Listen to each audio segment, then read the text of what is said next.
안녕하세요. 저는 결혼을 앞두고 있던 30대 후반의 여성입니다.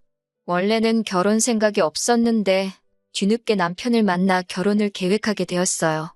늦게 만난 만큼 남들보다 더 행복하게 살고 싶었고 남편과 제가 백년해로 할 줄 알았습니다. 하지만 남편의 충격적인 정체에 저는 결국 이 결혼 생활의 종지부를 찍을 수밖에 없었어요. 중소기업에서 격리로 15년 일을 했습니다. 집에 돈이 없어서 대학은 진학하지 못했어요. 제 밑으로 남동생 둘이나 있었거든요. 원래는 공부에 워낙 욕심이 있었기에 어떻게든 대학에 가고 싶었지만 힘들어하는 부모님을 보고 있자니 고집을 피울 수가 없었습니다. 그렇게 고등학교를 졸업하고 바로 사회생활에 뛰어들게 되었어요. 솔직히 격리로 일하며 벌었던 돈 대부분은 다시 친정으로 들어갔습니다. 친정아버지는 몸이 안 좋으셨고 불행인지 다행인지 남동생들은 공부를 잘했기 때문에 학비다 뭐다 계속해서 돈이 필요했거든요. 그래도 그 점에 있어서 한 번도 불만을 갖거나 불평을 해본 적은 없습니다. 제 성격이 그래요. 싫은 소리 한다고 상황이 어떻게 달라지는 것도 아닌데 뭐하러 해서 주변 사람들 마음까지 아프게 하나 싶은 거지요. 하지만 살다 보니 때로는 그렇게 해야 하는 경우도 있더라고요. 제가 아프다 소리를 안 하면 다들 제가 괜찮은 줄 아니까요. 아무튼 그렇게 일만 하다 보니 연애도 제대로 못 해보고 온 나이가 35을 넘어갔습니다. 그나마 간간히 들어오던 소개자리도 35이 넘어가니 거의 끊기다시피 했고요. 그런 와중에도 사람들은 저한테 왜 결혼 안 하냐, 시집 안 가냐 물어봤자 답도 없는 질문을 해대니 너무 스트레스를 받았습니다. 결국 공황장애 진단을 받고 회사를 그만뒀습니다. 그때 처음으로 제 자신을 위해 시간을 쓰게 되었어요. 다행히 동생 둘 다 누나에 대한 고마움을 아는 녀석들이라서 자기들이 도와줄 테니 당분간 아무런 걱정하지 말고 누나만의 시간을 가지라 하더군요. 친정 부모님도 그동안 제가 애 많이 썼다 해주셨고요. 알아달라고 했던 일은 아니지만 그래도 가족들이 제 희생을 알아주고 인정해주니 큰 위로가 되었습니다. 그렇게 저는 회사를 관두고 공부를 시작했습니다. 현실적으로 대학교를 가기는 어려웠기에 공무원 시험을 준비했어요. 그리고 다행히 1년의 수험생활 끝에 합격을 하게 되었습니다. 다른 사람들은 공무원 합격을 했을 때 어떤 감정을 느끼는지 모르겠지만 전 드디어 혼자 살아도 괜찮다. 이제 걱정이 없다 뭐 그런 생각을 했습니다. 이 시기에는 이미 결혼에 대한 미련이 없었거든요. 그렇게 공무원 시험에 합격하고 얼마 지나지 않아 지인을 통해 지금의 남편을 소개받았습니다. 저보다 2살 어린 남편은 저처럼 오랜 시간 동안 일만 하느라 연애도 못 해보고 장가도 가지 못했다면서 저에게 적극적으로 다가왔습니다. 호감 가는 외모에 유머러스한 성격, 그리고 믿음직한 말투까지 저 역시 금방 남편에게 마음의 문을 열었습니다. 남편과 저는 그해 1월에 알게 되었지만 금방 연인 사이로 발전하였고 그해 9월에 식을 올리자고 약속까지 하게 되었습니다. 남편에 대해서 조금 더 이야기를 해보자면 일단 직장의 경우 중소기업에서 과장으로 근무하고 있다고 했습니다. 대표가 자기 아버지인데 아버지가 사업을 물려받으려면 말단 사원부터 시작해서 하나씩 배워 올라와야 한다고 하셨답니다. 그래서 미국에서 대학원을 나온 뒤 한국으로 들어와 오로지 회사 생활에만 매달렸다고 하더라고요. 그 말을 듣곤 대단한 집념을 가진 사람이구나 싶으면서도 저보다 더 좋은 혼사 자리가 있었을 텐데 왜 만나지 않았나 싶었습니다.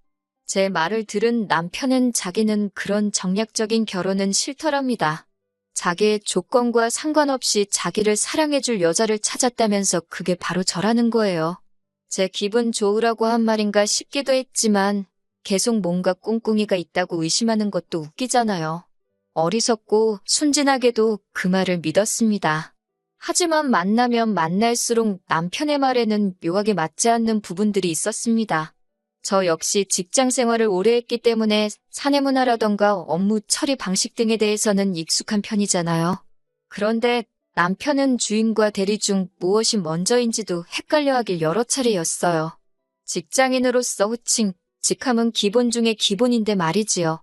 자기 말로는 과장 자리에 너무 오랫동안 있어서 그렇다고 하는데 말단부터 시작했다는 사람이 과장 자리에 오래 있었다는 것도 뭔가 납득이 안 되었고요.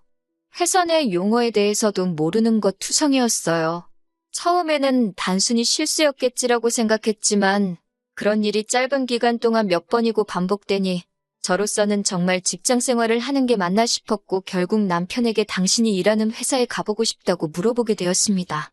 남편은 갑작스러운 제 제안에 좀 놀란 눈치였지만 그러자고 하더군요. 간 김에 자기 아버지한테 인사도 드리자면서요. 며칠 뒤 남편 회사에 찾아갔습니다.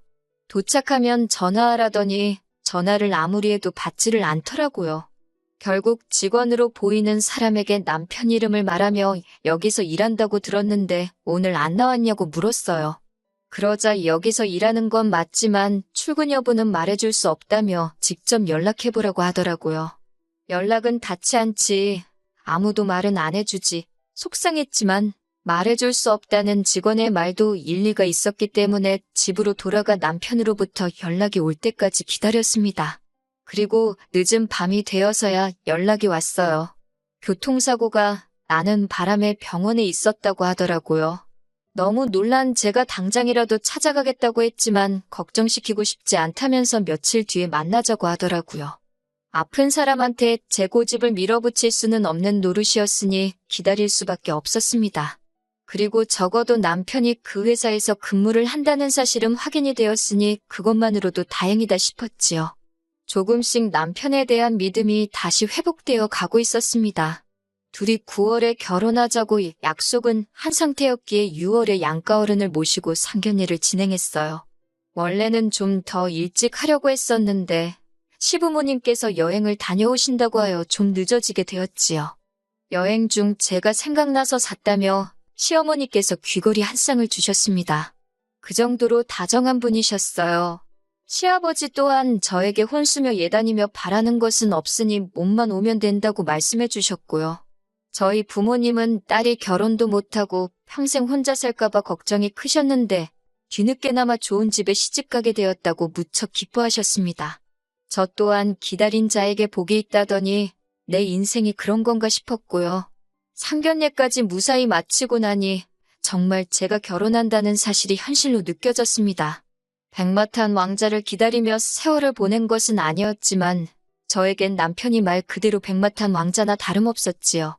저희는 7월에 가까운 가족들을 모시고 약혼을 하기로 했고 9월에 정식으로 식을 올리기로 했습니다.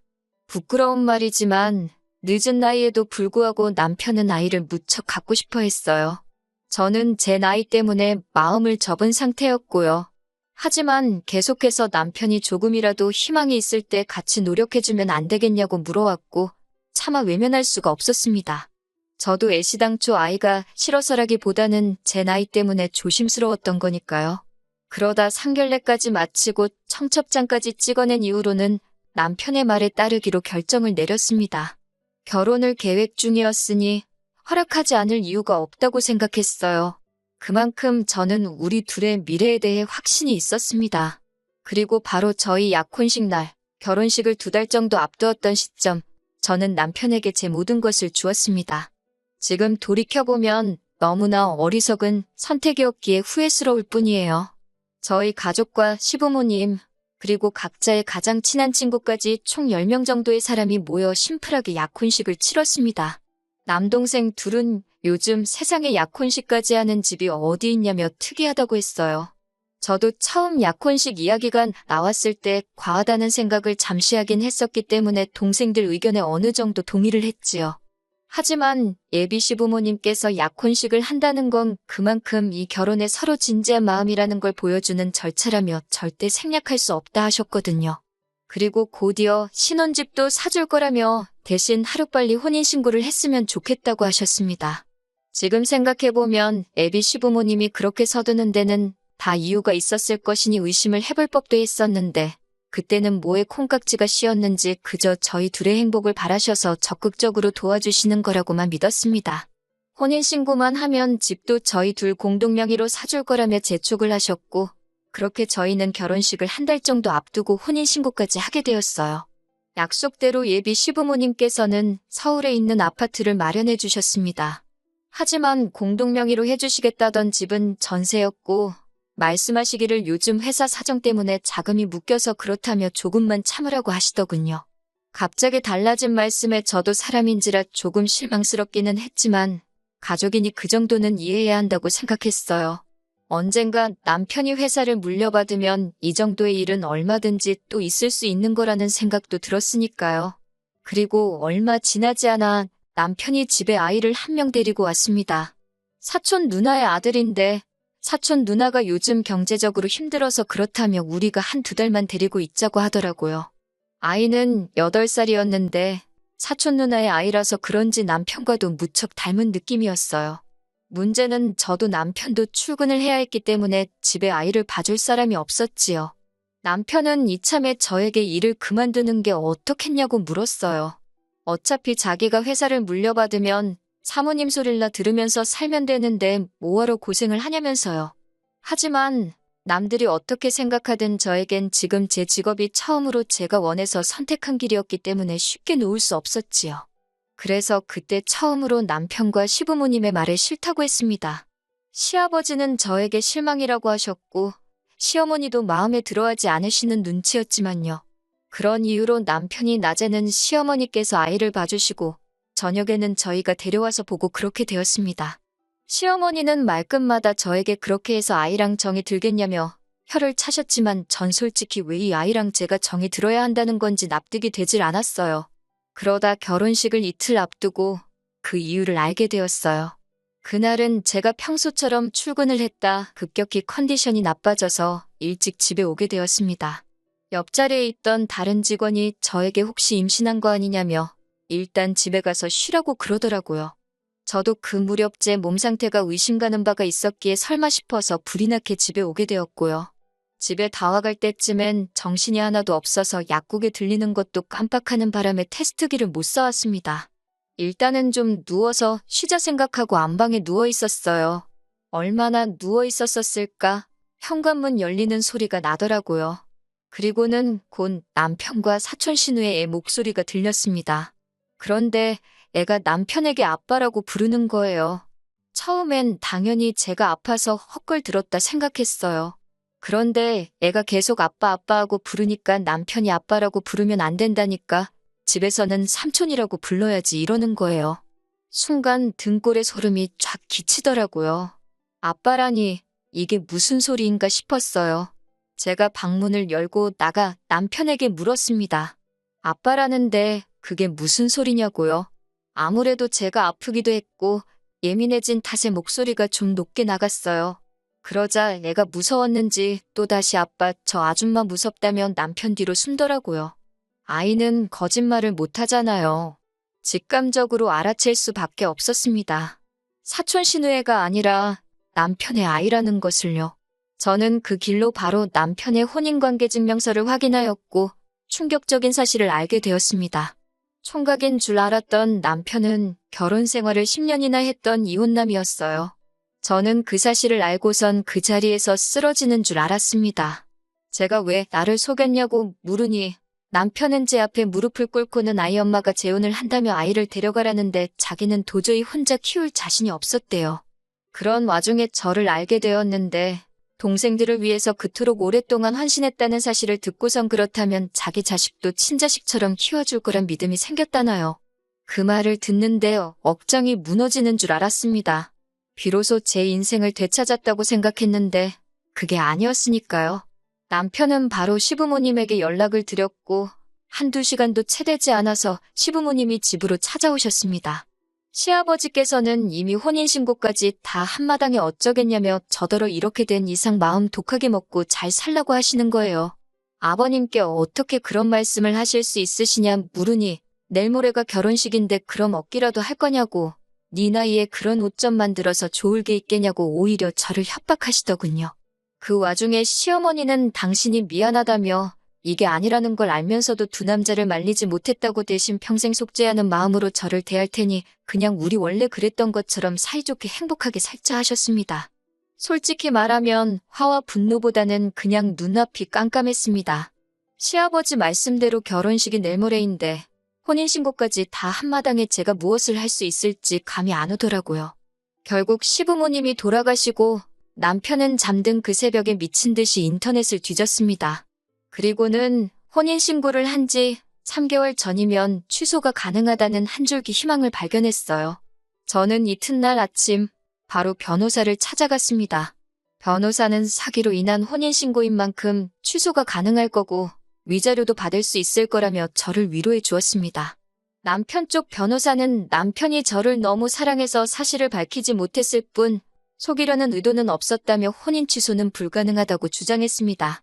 하지만 결국 재판부에서 제가 입은 경제적, 정신적 피해와 고통을 인정하여 저에게 위자료 2천만 원을 지불하라는 판결을 내려주셨어요. 그렇게 저는 지옥의 문턱에서 다행히 빠져나올 수 있었습니다. 남편은 그 이후로도 저에게 그래도 저를 사랑했던 마음만큼은 진심이었다며 잘 생각해보고 다시 돌아와 달라고 했습니다. 하지만 저도 남편을 진심으로 사랑했었기에 더욱 더 돌아갈 수 없었습니다. 더 이상 그 무엇도 믿을 수 없었으니까요. 이 모든 사실들을 알게 된 제 두 남동생은 붕괴했고 동시에 자기들 때문에 제가 인생에서 너무 많은 것을 놓치고 희생하며 산 것에 대해 미안하다고 눈물을 보였습니다. 친정 부모님도 한숨만 내쉬면서 능력 없는 당신들 탓이라고 미안하다 하셨고요. 그런 가족들의 모습을 보는 건 남편과 헤어지는 것보다 훨씬 더 가슴 아프고 속상한 일이었습니다. 벌써 1년도 더 된 이야기라서 지금은 마음이 많이 편해진 상태입니다. 죽을 만큼 매달리던 남편도 소문에 의하니 어떤 여자를 만나 결국 재혼에 성공한 것 같더군요.